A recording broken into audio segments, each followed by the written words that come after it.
Бастасайын. Ал барлықтарыңызға ассалаумағалейкум деймін. Менің аты жөнім Жұмабаев Мұрат. Қайырлы күн, құрметті достар, құрметті көрермендер, Happiness компаниясының серіктестері, көшбасшылары, компаниямыздың құрметті негізгі құраушылары. Бүгінгі эфирді жүргізетін біз, бақытты отбасы, Жұмабаев Мұрат, мен Сәрсенова Жұлдызай. Happiness компаниясында алтын қыран дәрежесіндегі көшбасшымыз. Енді рұқсат болса, компаниямызбен бірінші танысқан және де бизнесті бастаған мен болатын. Осы тарихымызды айтып өтейін. Иә. Рахмет. Мен жасым 56-да, мамандығым экономист-бухгалтер. Алматы қаласында 1994 жылы ауыл шаруашылық институтында оқу бітіргем. Бірақ мамандық бойынша жұмыс жасамағам. Себебі мен жасты кісілер, менен үлкен кісілер есінде шығар, 94 жылдар өте қиын жылдар болған. Ол кезде жақсы жұмыс, жақсы айлықпен табу өте қиын болатын. Ал енді ол кезде мен жас болатын, осы өмірде өзімнің тәуелсіз жолыма қадамымды енді бастап жатқан кезім, алдыма қойған үлкен арман, мақсаттарым болатын.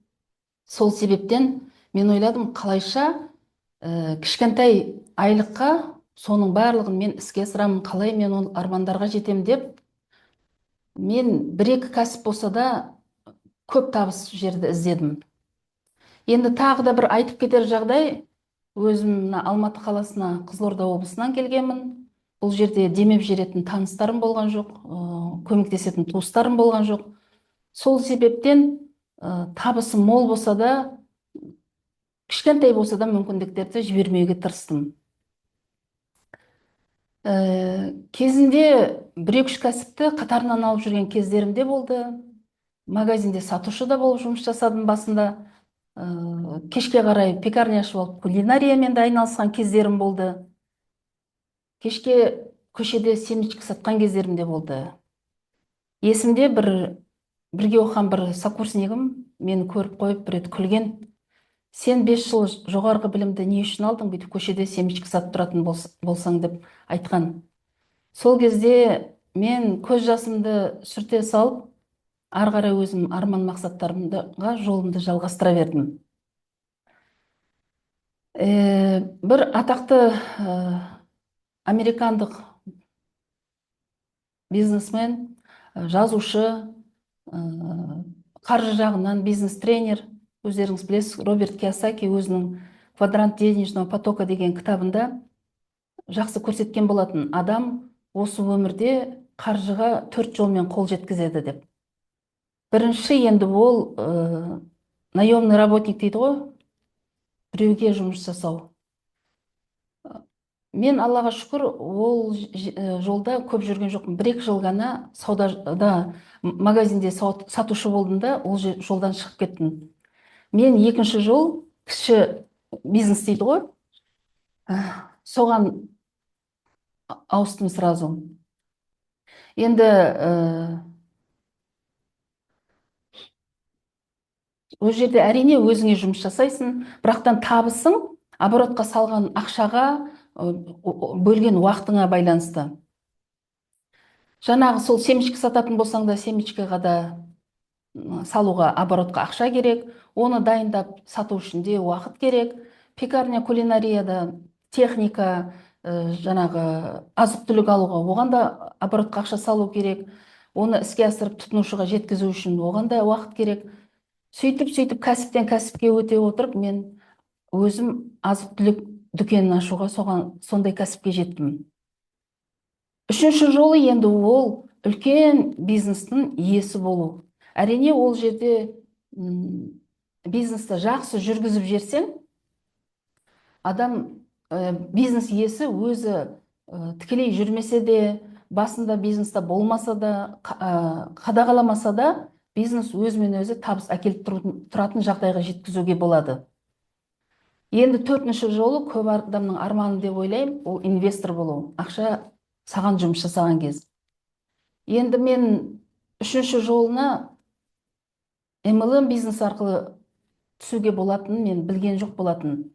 1998 жылы бірінші рет жүйелі маркетингпен жұмыс істейтін компаниямен таныстым. Ол компаниямен мені бір қарапайым отбасы, келешекте сол компанияда ұстаздарым, спонсорым болды. Ол Жантілеуов Ерсайын Ушанович, Умершина Нұржамал Кулшарифовна. Ол кісілерге де алғысым шексіз, өйткені кезінде мені көп нәрсеге үйретіп, осы өмірде көшбасшы болуға көп үлес қосты. Ол компанияда мен 5 жыл жақсы мықты жұмыс жасадым. Қазақстанның үлкен 3-4 қаласында үлкен команда өсірдім. Бірақтан соған қарамай отырып, мен жүйелі бизнестен қайтадан жеке кәсіпке оралуды шешім қабылдадым. Не себептен? Өнімі керемет болатын ол компанияда. Система обучения дейді, өте керемет болатын, мықты. Жақсы опыт жинадым. Бірақ бизнес планы өте қиын болатын. Ай сайын товарооборотқа ақша салу, жүгіріп жүріп оны зат сату, алып сатумен айналысу. Мен ойладым, оны жеке кәсіптен де табуға болады ғой, бүйтіп алысқа жүгірмей-ақ деп, жеке кәсіппен айналыстым. Сол жеке кәсіппен айналысып жүріп, 5-6 жыл уақыт өтіпті. 2010 жылы менің жұмысыма сол компанияда бір командада жұмыс жасаған бір кісі келді. Ол кісі менің жағдайымды сұрай бастады. Қалай жағдай, жақсы? Сауда бар ма? Кейде бар, кейде жоқ. Бірақтан опыт бар ғой, мен бірден сезіп қоятын, ай бір ұсыныспен келіп отырасың деп. Егер де сетевой бизнесқа қатысты болса, маған айтып шаршамай қой, уақытыңды кетірмей қой. Мен сетевой бизнесқа оралмаймын деген нақты шешім қабылдаған кісімін дейтін. Сөйтіп 5-6 ай бойы ол кісі маған айына бір рет келіп, жағдайын біліп кететін. Бір күні денсаулық жайлы өзім әңгіме бастадым. 3-4 жыл традиционный медицинада емделіп, результат алмай жүрмін деп ем. Енді мен саған не үшін келіп жүрмін? Осындай жаңадан компания ашылды. Сол компанияның өнімі керемет екен, мен пайдаланып нәтиже алдым деді. Кейін енді ол кісі мен осы компанияда спонсорым болды. Қазіргі таңда алтын қыран дәрежесіндегі көшбасшы Мұсабаева Гүлмира Мырзагалиевна. Енді ол кісіге алғысым шексіз. 6 ай уақытын бөліп, маған соңында бәрібір осы компанияға алып келгеніне. Енді бұл өнімді қайдан алам? Кімнен сұрайым деген кезде Габбасов Сәулешхан Омарынан айтты. Ол кісіні де мен сол компаниядан танитынмын. Бір командада болдық. Кейін енді осы компанияның негізгі құраушылардың бірі екенін білдім. Менің жоғарғы спонсорым екенін білдім. Сол кісімен кездесіп өнімді алдым да, бірақтан айттым, мені ешқайда шақырмаңыздар, мен айналыспаймын, сетевой бизнес маған керек жоқ деген. Бір апта өнімді пайдаланып, нәтиже алғаннан кейін өз аяғыммен офисқа келдім. Мына не деген керемет зат, бұл затпен не істеу керек? Затты жүгіріп жүріп сату керек па? Маған бизнес план айтып беріңіздерші дедім. Маған өнім қатты ұнады. Өзім сұрадым, маған бизнес план айтып берген кезде, енді мен таңғалғаным соншалықты, мен ұйқым қашып кетті. Сәулешхан Омаровнаға да, Гүлмираға да алғысым шексіз. Мені қайдан білейін, оны кейін білдім ғой. Гүлмираға Сәулешхан Омаровна 2 адам мықты жұмыс істейтін тапсаң болды, бизнесің жүріп кетеді деп айтыпты. Сол 2 адам тізіміне біреуін мені қосқанына енді бұл кісілерге алғыс білдіремін. Тізімнің ең соңында қалмағаныма. Бизнес план тыңдағаннан кейін енді мен ойладым, өткен компаниядан мен ренжіп, бизнес план өте қиын, ай сайын салу керек, ақша салу керек, жүгіріп зат сату керек деп кетіп едім. Бұл жерде енді іздемей-ақ алдымнан шықты ғой. Бұл компанияда бизнес план бойынша керісінше бәрі керемет. Активизация жоқ, зат сатпайсыз, бір баға. Ең көп ұнағаны 100% көшбасшылық сыйақы. Өткен компанияда 4% болатын. Мен ойладым, бұл жер мен көкте ғой, 4%, 100%-ның айырмашылығы.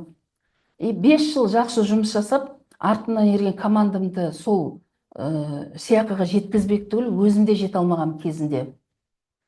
Енді қуанышым қойныма сыймай, әрине мен үйге келдім, жолдасым Мұратпен бөлісуге. мен мықты компаниямен таныстым, керемет мүмкіндік таптым.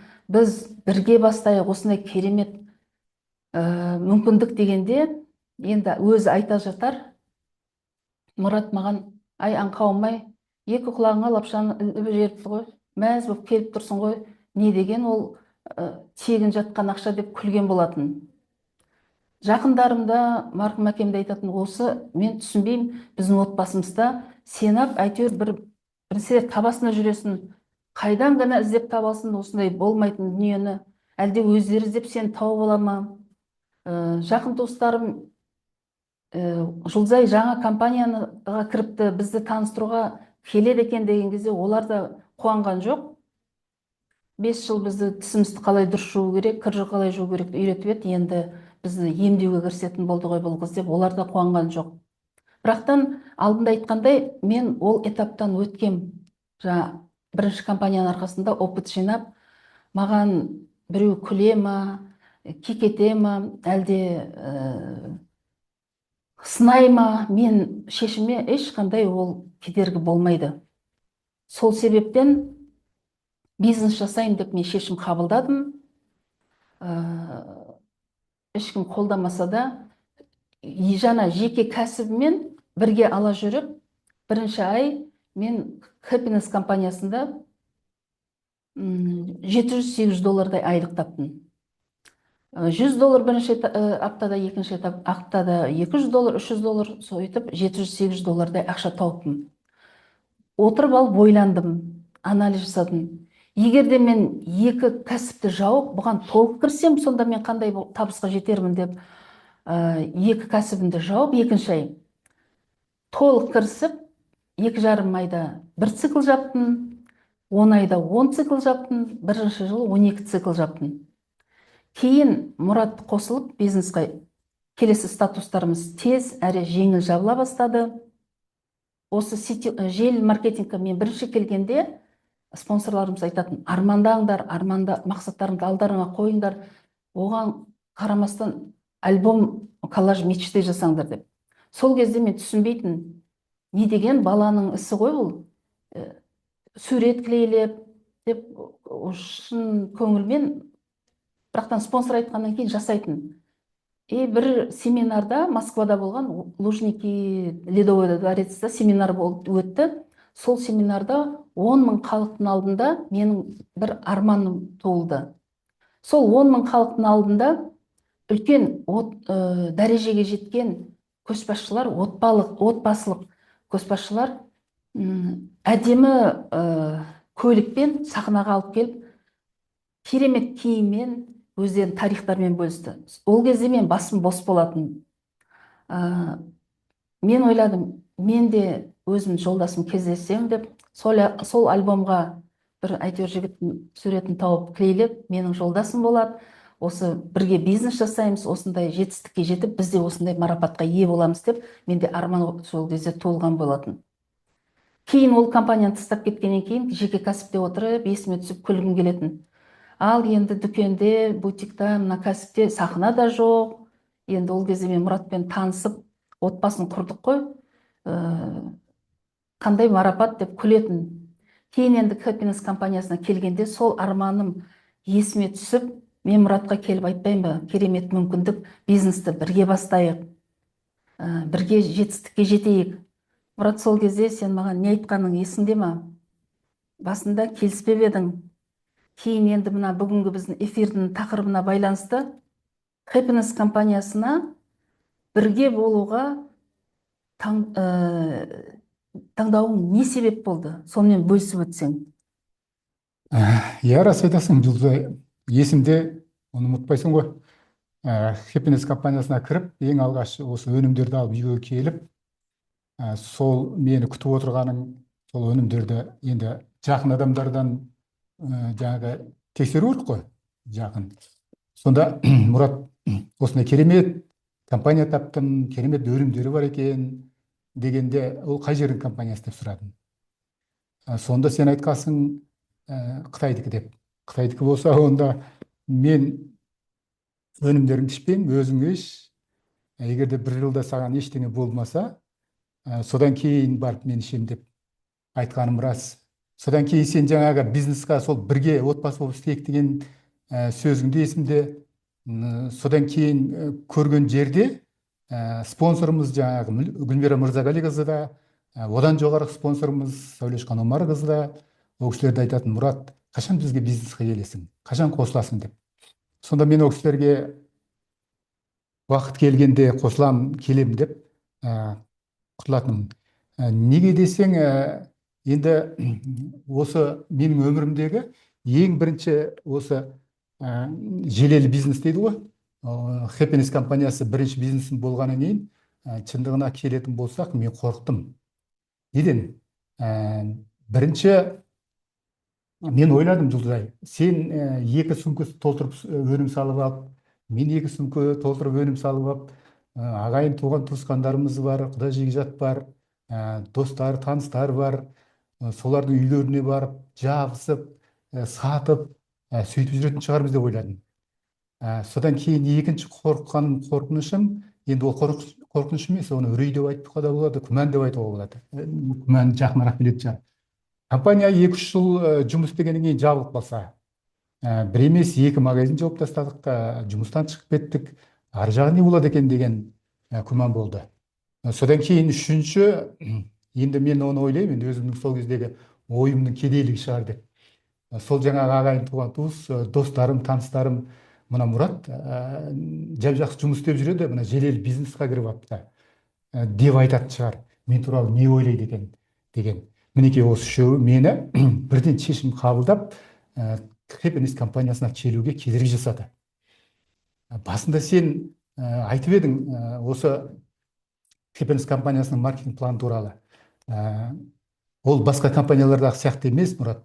Happiness компаниясында сату жоқ. Бір баға, то есть Қытайдағы заводтан шыққан бағамен осында келген баға сол бір баға.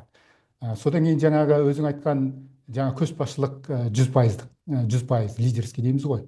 Мінекей осының бәрін мен енді мүмкін сол кезде желелі бизнестен хабарым болмағаннан кейін шығар, мен ештеңе түсінген жоқпын. Мен только ойым өзгере бастады, білесің ба, қай кезде? Осы Happiness компаниясында бізде апта сайын айлық береді ғой, тапқан табысымыз береді.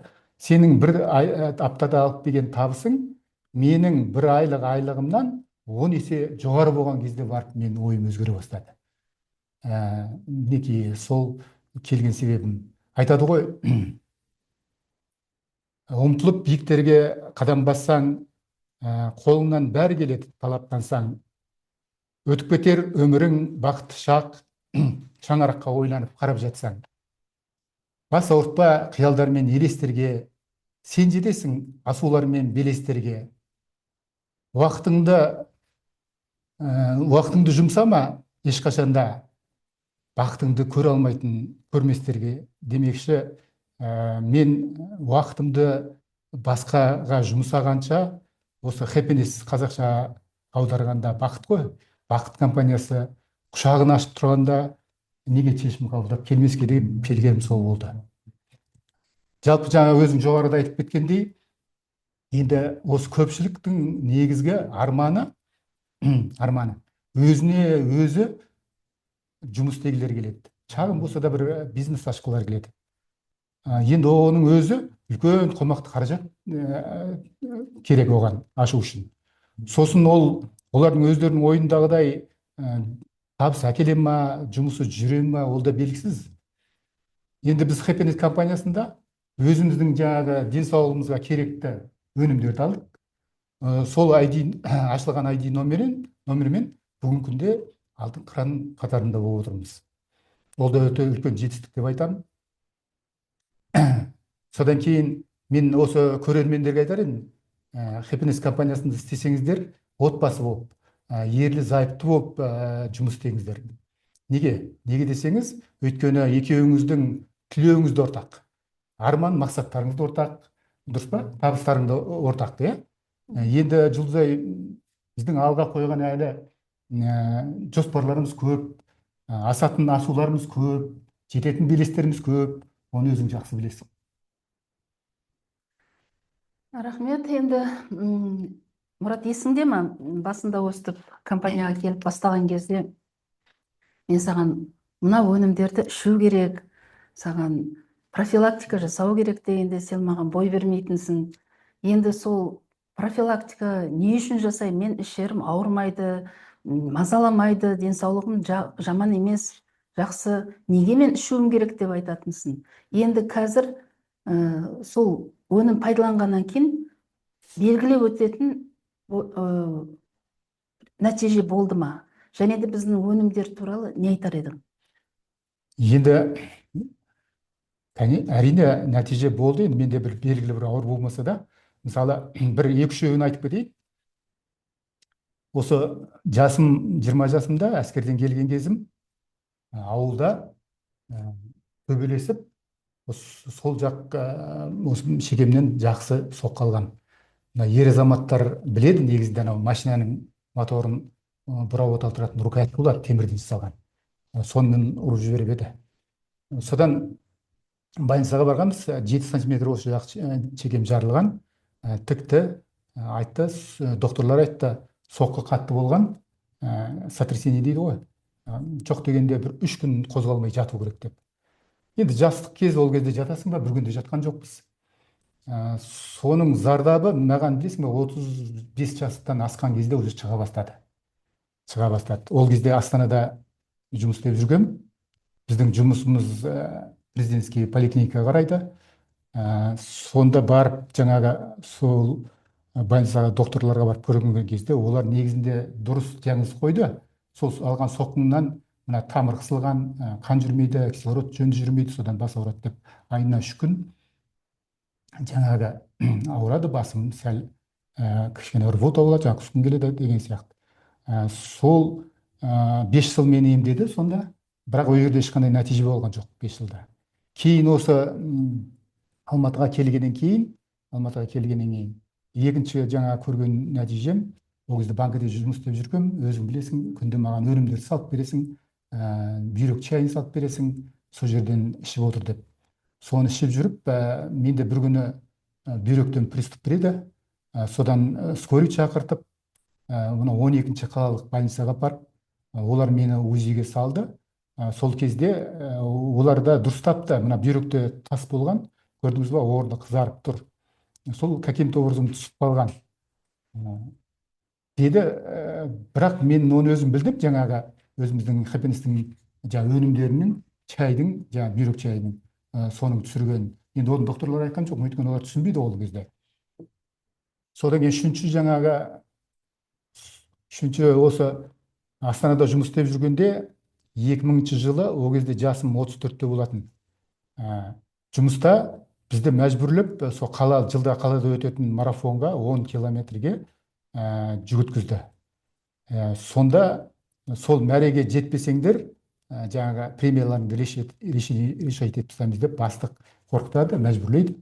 Енді соған әрине жаңағы финиш дейміз ғой, мәреге жету үшін әйтеуір алқынып, талқынып, шаршап, шалдығып, терілеп, қара терге түсіп, өлген дәрең сол мәреге жететіміз.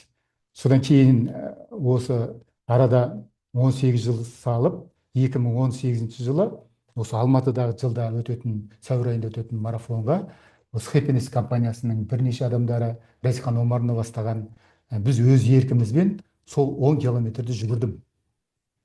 Сол жүгіргенде ешқандай жаңағы менде шаршаған, алқынған, терлеген жоқпын.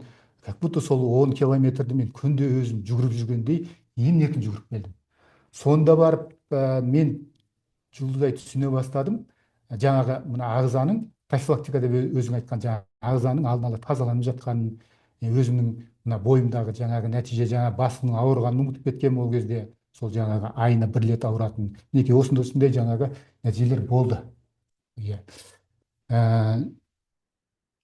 Сонан кейін сол жылы, сол 2018-де октябрь айында мен енді басқа компаниялардың бар ма, жоқ па, жібере ма, жібермей ма, өздерінің өнімдерін заводқа көрсететін, мен оны естіген жоқпын. Осы Happiness компаниясында өзі біздің бір 15 цикл жапқанда сол заводты көруге жіберетін. Сонда біздің бір номеріміз жаңа 15 цикл жапты, тағы бір номеріміз 20 цикл жапты, екеуі қатар-қатар. Енді 20 цикл жапқан номер Қайнанға демалуға путевка беріп тұр. 15 цикл жапқанымыз жаңа завод көруге путевка беріп тұр деген сияқты. Сол екеуін менде таңдау тұрды. Ол кезде сен жалғасовпен баламен үйде отырдың. Мен енді екеуінің біреуіне бардым. Өйткені арасы жақын болды да, ана жақтан ұшып келмей келесі жаққа ұшып кету керек. Арасы жақын болғаннан кейін мен Қайнан аралына біз бардық, екеуміз кезінде отбасы болып өзіміз бардық, көрдік. Мен онан да сол заводты, мына өзіміздің өнімдерді қалай шығарады екен соны көріп қайтайыншы деп мен сол жыл заводқа бардық. 10 адам болып бардық. Барған кезде заводта мысалы жаңағы президентіміз өзіміз Джо Венсин, завод директоры бар, өздері күтіп алды. Осында бір конференц залға кірдік. Кірген кезде қандай сұрақтарың бар, қандай ұсыныстарың бар деп бізбен сөйлескеннен кейін бізге заводтың ішін кіріп көруге рұқсат берді. Сыртымызда мына таза жаңа защитный костюм киіп, заводтың ішіне кіріп, әр өнімнің жеке қалай шығатынын көрдік өз көзімізбенен. Тап-таза японский оборудованиялар ішінде жаңағы. Содан кейін ана біздің өнімдер негізінде таза шөптен жасалған ғой, ешқандай химиялық қоспалар қосылмаған, таза шөптен жасалған. Сол шөптердің мына кордицепстен бастап қалай сақтайтын, қалай кептіретін біз қойманы көрдік. Жаңағы нанотехнология дейді, ешқандай жаңа ыстық желдеткіш қоспай, салқын түрде кептіріп жаңағы өнімдерді бізде жасап жатқан. Енді оның бәрін жаңағы, енді әйелдер көбінесе сендер құлақпен естігенді жақсы көресіңдер, біз ер азаматтарына көзбен көргенді жақсы көреміз. Ананың бәрін көргеннен кейін, көріп келгеннен кейін, өз жердегі жаңағы айтқан жаңағы бауырларым бар, ағайын туған туысқандарым бар, достарым бар, басқа да таныстарым бар, соларды көрсінші деп сен соларға айтасың ғой. Айтып, өзімдегі жаңа көрген нәтижелерді көрсінші осылар деп. Соны айта бастаған кезде, бұларда бірінші жаңа сенбеушілік, күмәнмен қарайды, қорқады.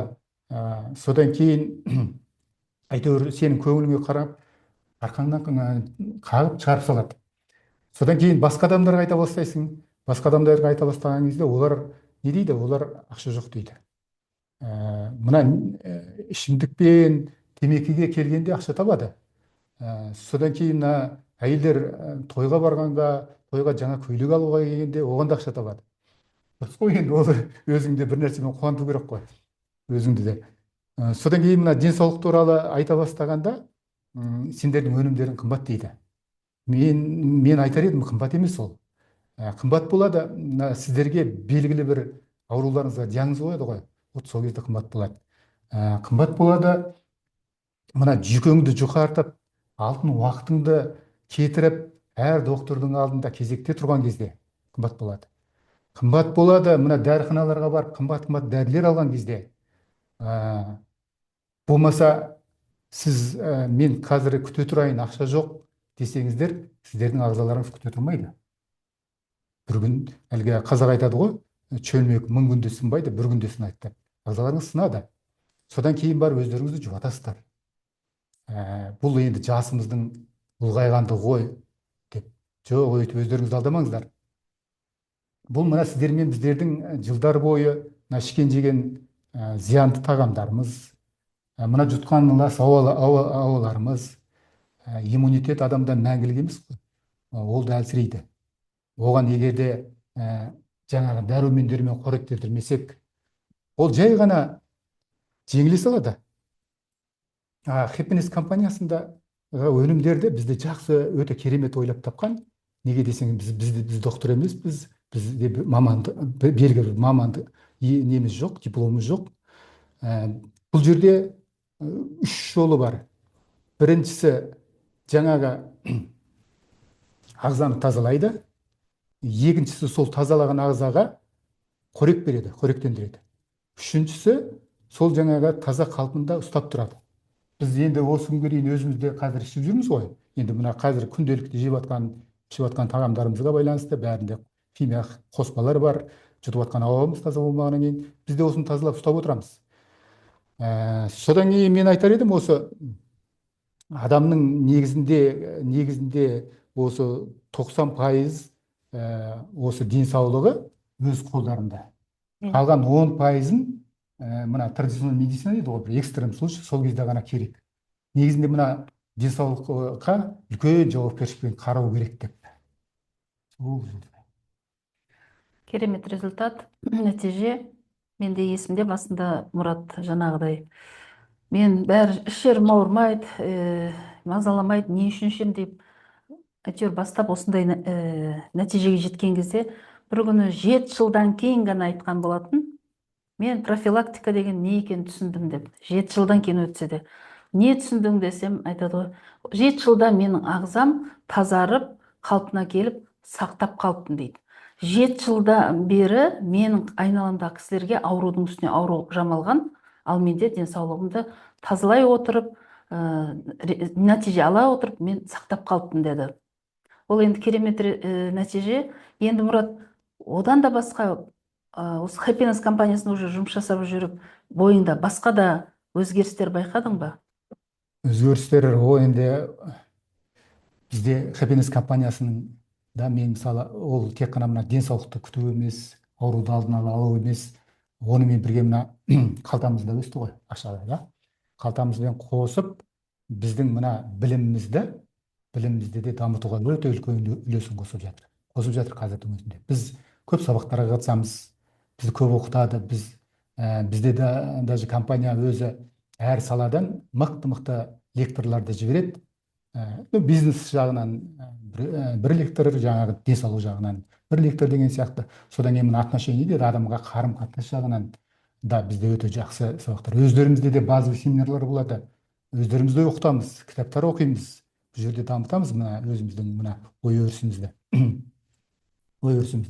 Адам өзіңді өзгертуден баста дейді ғой, егерде сен әлемді өзгерткің келсе.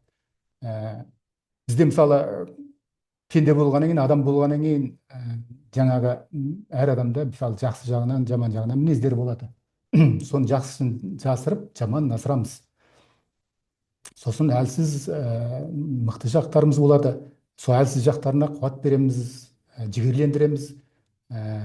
Сосын өмірде анау болады ғой, біреуге қызғану, көре алмау, енді бұл енді өмірде болатын нәрсе, әр адамда жаңағы. Осылардың бәрін жаңағы біз жоямыз да, соның орнына керісінше жаңағы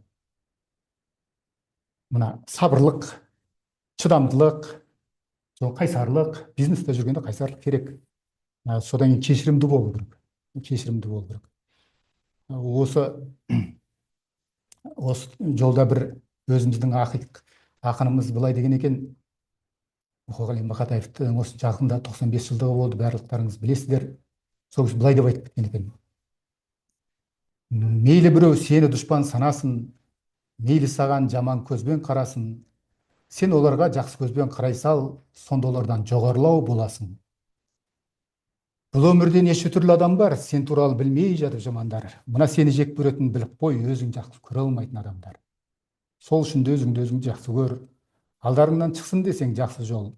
Жақсы адамды жолықтырғың келсе егер, ең бірінші өзің сондай жақсы бол. Мейіріммен шуақ шашып маңайға, көмегіңді көрсете біл талайға. Мың мақсаттан аттап өту керексің, бір мақсатқа жету үшін қалайда. Алдарыңнан шықса да қандайсың, қыран болып сыннан биік самғайсың.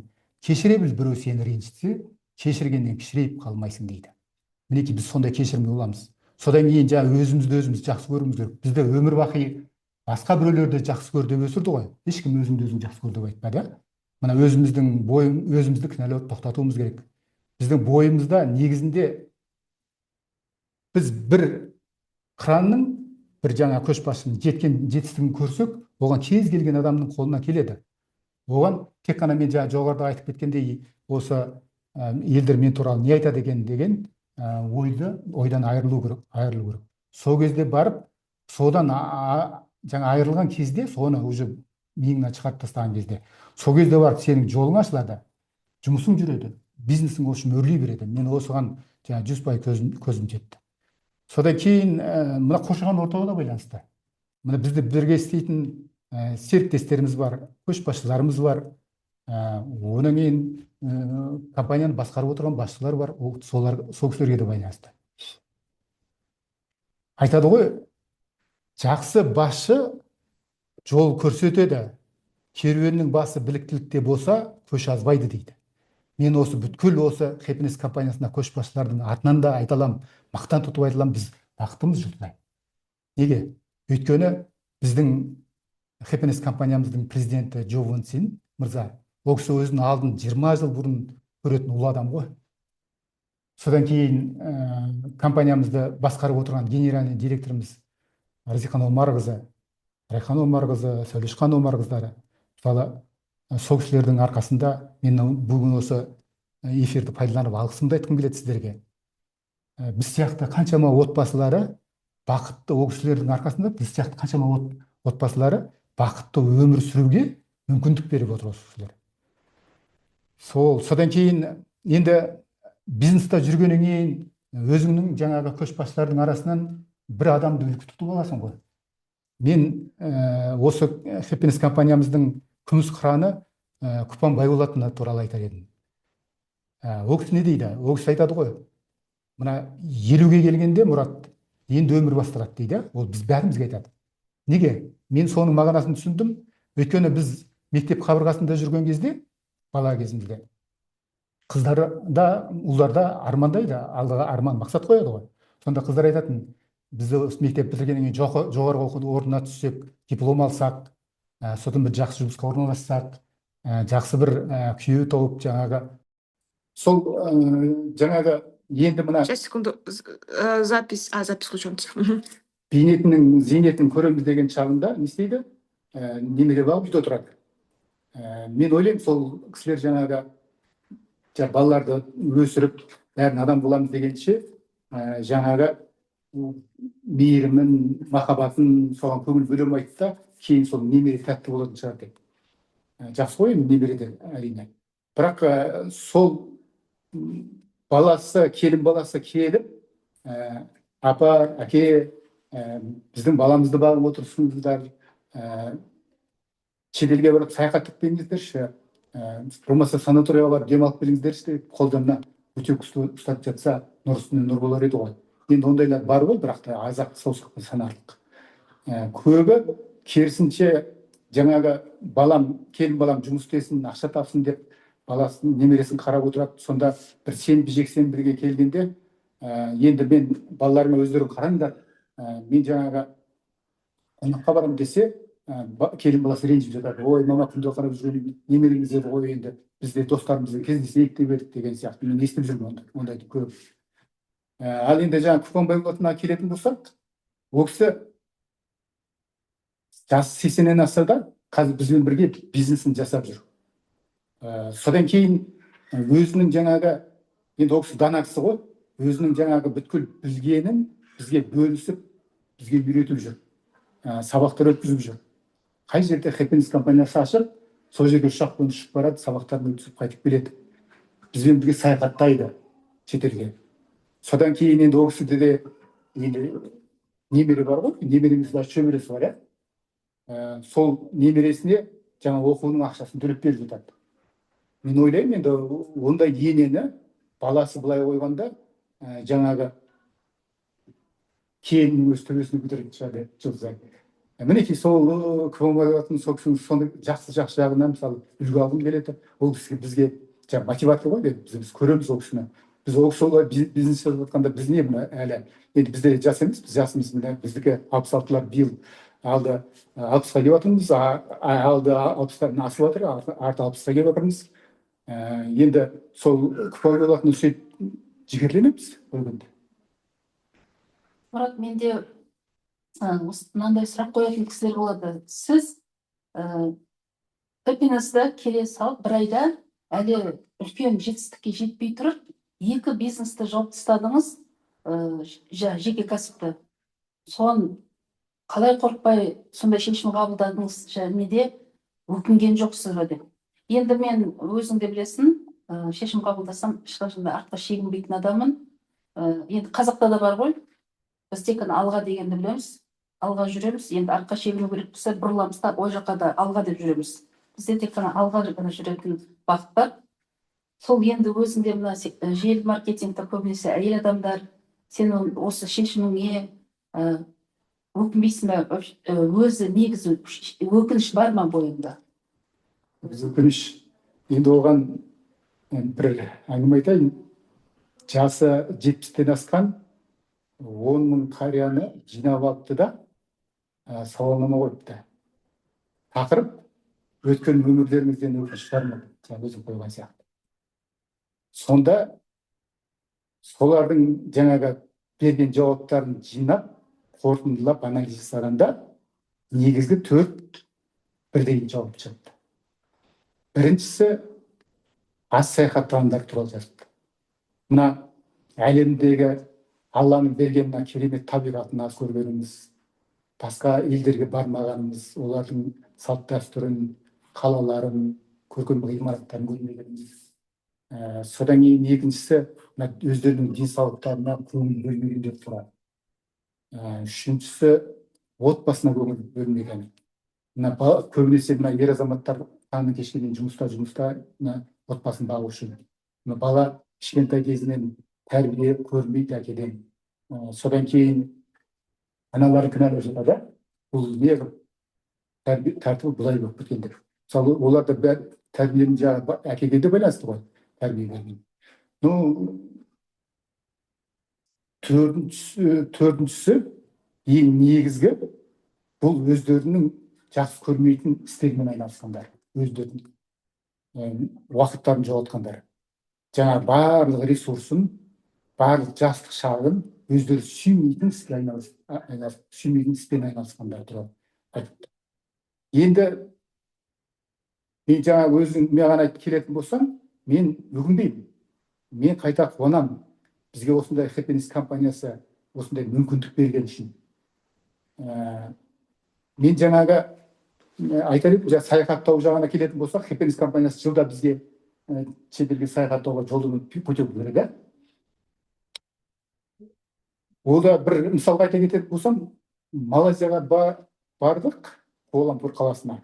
Сонда енді ұшақтың, жаңағы қонақ үйге ертеңгі ас келеді, түскі ас пенен кешкі ас өздерің басқа жерден ішесіңдер деп, соғанда жаңағы аэропортта доллармен ақша берді. Білмеймін, басқа компаниялар солай істей ме, істемей ме. Енді бір кереметі, маған мына отбасымен демалғаннан көрі, мына команда болып демалған қатты ұнайды. Біз енді 70 адам, 80 адам, 100 адам үстіне барамыз. Бір ұшақтың жартысын біз иемдеп барамыз. Бәріміз бірін танимыз бір-бірімізден. Содан кейін барған жерде бір жақсысы, енді қызық нәрселер көп болады. Жаңағы доллардан солардың ақшаларын ауыстыру керек. Сен обменник іздеп әуре болып жүрмейсің, саған айтады қай жерде обменник бар екенін. Сонымен жаңағы қай жерде жақсы тамақ, қай жерде жақсы тамақ дайындайды, оған дейін айтады. Содан кейін жаңағы ең аяғы массаж қай жерде жақсы жасайды, оған дейін айтып береді ғой, бәрі дайын. Көшеде жүрсің, кілең өзің, таныстарың, өзің жаңағы, мен енді көңілден сондай командамен демалған. Енді бұндай мүмкіндік береді Happiness компаниясы жылда. Екінші жаңағы денсаулыққа келетін болсақ, енді Happiness компаниясының өнімдері керемет қой. Жаңағы өзім айтқандай аурудың алдын алып, өзімізді жаңағы ағзамызды тазалап отырамыз.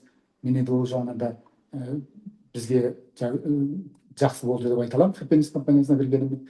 Енді үшінші отбасына келетін болсақ, Жұлдызай өзің жақсы білесің, осы баламыздың негізінде 80%-ын мен өзім тәрбиемде болды десем, ол өтірік айтпаған болар еді. Өйткені кішкентай кезінде 3 жасында спонсорымыз жаңағы Гүлмира Мырзағалиқызы қыз екеуің сендер мысалы Германияға барып бір ай жаттыңдар. Сол кезде өзім сол кезден бастап тәрбиеге алдым баламды негізінде. Әкенің бұрынғы міндеті, әке міндеті мынандай еді ғой, жаңағы жай үй салу, сонымен ағаш егу, бала тәрбиелеу болса, қазір ол өзгерген. Қазір қай жағынан өзгерген білесің бе? Қазір өзіңнің арманыңдағы үйді салу. Содан кейін жаңағы тәтті жеміс беретін ағаш егу. Содан кейін жаңағы балаға жай тәрбие емес, оған біліммен қосып, ақылмен қосып, жүрегіне мына иман осы тәрбиелеу керек. Осының үшеуі де осы қасиетті үшеуі де біздің баламызда бар қазір оны жақсы білесің. Өйткені қазір мына қоғамда мен көріп жүрмін, балам сыныптастарынан, ата-аналар жиналыс болады, көбінің жаңағы ойларында мына негізінде балаға білім беру керек деп сол жаққа көңіл бөлгенде жаңағы жүрекке иман ұялату, ақылдыға келтіру, сол тәрбиелеу, соны ұмытып кеткен. Енді ол жерде әкенің де жаңағы тәрбиесі болмағандығы шығар. Өйткені мен естимін, біреу 15 жыл, 15 ай неде жүреді деп, шетелде жүреді деп мысалы қарап отырсам. Солар да әсер етеді. Соның кесірінен шығар қазіргі біздің жастарымыз мейірімсіз, қатыгез болып өсіп жатқандары. Даже кейбір үйде бір бала болса, шетелге кетіп қалған, әке-шешесін тастап. Оның өзі мысалы өкінішті ғой, қарасаң. Ол содан кейін соңғы жаңағы енді өзім Happiness компаниясы өзіміздің сүйіп істейтін жұмысымыз ғой, бизнесіміз. Осы жерден жаңағы мен айтқан денсаулықты да, мен айтқан ақшамды тауып жатсақ, баламызды тәрбиелейтін уақытта болып жатса, менде ешқандай өкініш жоқ. Бір әттеген аяқ ғана бар, жаңағы бауырларым, туған туысқандарым, достарым осы компанияға келіп бізбен бірге бизнес жасамаса да осы өнімімізді пайдаланып, бізбен бірге саяхаттаса, бірге жүрсек, бірге күтсек деген ғана, сол басқа өкініш жоқ. Енді мына желі маркетингтің ерекшелігі өте көп қой. Соның бірін мен былай айтып кетер едім. Мына отбасымен бірге бизнес жасаған, бірге арман мақсатты алға қойып, сол бағытта ойланып, оймен де, ісмен де бірге болып, жетістікке бірге жету, оның барлығы одан да бір үлкен бақыт екен. Енді бүгін біз эфирді жариямыз, бұндай сұхбат біз үйде күнде жүреді. Өйткені жаңа айтып жатқандай арман мақсатымыз бірге отырып жоспар талқылаймыз, баламызды қосып алып бірге коллаж жасаймыз. Бүгінгі эфирді көрген, егерде жаңадан Happiness танымайтын көрермендер болса, сол көрерменнен біз қызығушылық оятсақ, қуанар едік. Сіздерге айтар едік, біздің Happiness компанияға келіңіздер, ақпарат алыңыздар, командамызға, қатарымызға, компанияға қосылыңыздар. Ал егерде осы компаниямызда енді тай бастап келе жатқан жаңадан кірген серіктестер болса, алға қоюға, үлкен мақсат қоюға қорқаңыздар. Кезінде жоғарғы спонсорымыз Габбасова Соришхан Омаровна айтатын, Жұлдызай, үлкен мақсат қоюға қорықпа. Қазақта түйе сұрасаң бие береді деп. Сол мен бірінші жыл келген кезде бизнес план бойынша қандай оңай, жеңіл, таза жолмен табуға ақша болады, не деген керемет мүмкіндік деп есептеп бірінші жылы $1 миллион табам деп өзім алдыма мақсат қойғам, сол кісінің айтқанын тыңдап. Сол барлықтарыңыз енді серіктестер тренинг өткен шығарсыз, сол жерде формула по статистике 2%, 2% табуға болады қойған мақсатыңызға байланысты. Сол біз бірінші жылы сол суммадан $100 мың ақша тапқанбыз. Біздің қолымыздан келсе, сіздердің де қолдарыңыздан келеді. Осы 2026 жылы компаниямыздың қыркүйек айында 17 жылына байланысты үлкен мерейтой семинар болады. Сол семинарға келіңіздер, қалмаңыздар. Өйткені сондай үлкен семинарда ғана үлкен арман оянады. Үлкен көшбасшы сондай үлкен жиында ғана семинарда туылады. Нақты шешім қабылдайды. Кезінде мен де сондай семинардан өзімнің келешегімді көргем. Сол семинарға шақырамын, қалмай келіңіздер. Енді Мұрат, осы бүгінгі эфирді қорытындылап, өзің жаңа көрермендерге, ішінде ер азаматтарға не айтар едің? Енді көрермендерге айтатыным жайы ер-зат болып істеңіздер деп жатырмын ғой бизнесте. Сосын жаңағы қосылған серіктестеріміз болса, бізде негізінде осы қазақта тойда болсын, отырыста болсын, ең бірінші байлық денсаулық деп айтып жатады, тілек айтып жатады сөйтіп. Сөйтеді да осы жаңағы қарбалас өмірде Сосын қазір білмеймін, бренд болып кетті ма, бәрі бәсеке болып кетті ма, бірінен бірі асып көлік алғысы келеді, үй салғысы келеді, үй алғысы келеді, дүние сонымен дүниелік қуалап, артында жаңағы ең маңызды денсаулықты ұмытып келе жатыр да. Бір қария айтқан екен, бұл өмірде әйтеуір бір дүние іздейміз де жүрміз. Баяғыда жас кезінде біз денсаулық екеуміз бірігіп ақша іздеп жүруші едік, енді қартайғанда сол ақша екеуміз бірігіп денсаулық іздеп жүрміз. Біздің Happiness компаниясында осы жаңағы денсаулықты да сақтайсыздар, аурудың алдын аласыздар, ақша да табасыздар. Сосын жаңағы айтқан дүние болсын, үй болсын, көлік болсын, салоннан алып жатырмыз, үй салып жатырмыз, жаңағы өзіміздің арманымыздағы. Содан кейін осылардың бәрі бізде осындай мүмкіндік бар Happiness компаниясында. Сосын Happiness компаниясының болашағы зор ғой, болашағы зор. Әлгі айтады ғой, балаңа балық ұстап бергенше, лучше сол балықты ұстайтын қолына қармақ ұстап дейді. Happiness компаниясы, мына бізде енді өмірде мәңгілік емеспіз ғой. Кейін мысалы біз балаларымызға бұны мұрагерлікке бизнес орнымыз тастап кете аламыз. Көрдің бе жолдай? Мына жаңағы әкенің малы балаға мал болмайды дейді. Жаңа жинаған тіреген дүниелеріміз, ол ертең бала соны құсатып ары қарата алып кете ма, оны жоғалта ма, ол белгісіз. Біз ол туралы ештеңе айта алмаймыз. Содан кейін бізде бизнесқа келеміз десеңіздер, Happiness компаниясына, бұл жерде жасқа қарамайды, мамандыққа қарамайды. Тек қана мен салауатты өмір сүремін деген өзіңіздің қалауыңыз болса болды. Келіңіздер, құшақ ашамыз. Енді соңында жаңағы айтатын, бүгінгі эфирді қарап отырған уақыттарыңызды бөліп қарап отырғандарыңызға рахмет барлықтарыңызға. Ауырмаңыздар, денсаулықтарыңыз мықты болсын, бай қуатты өмір сүріңіздер. Сол аман болыңыздар. Сау болыңыздар. Сау болыңыздар. Сәттілік барлықтарыңызға.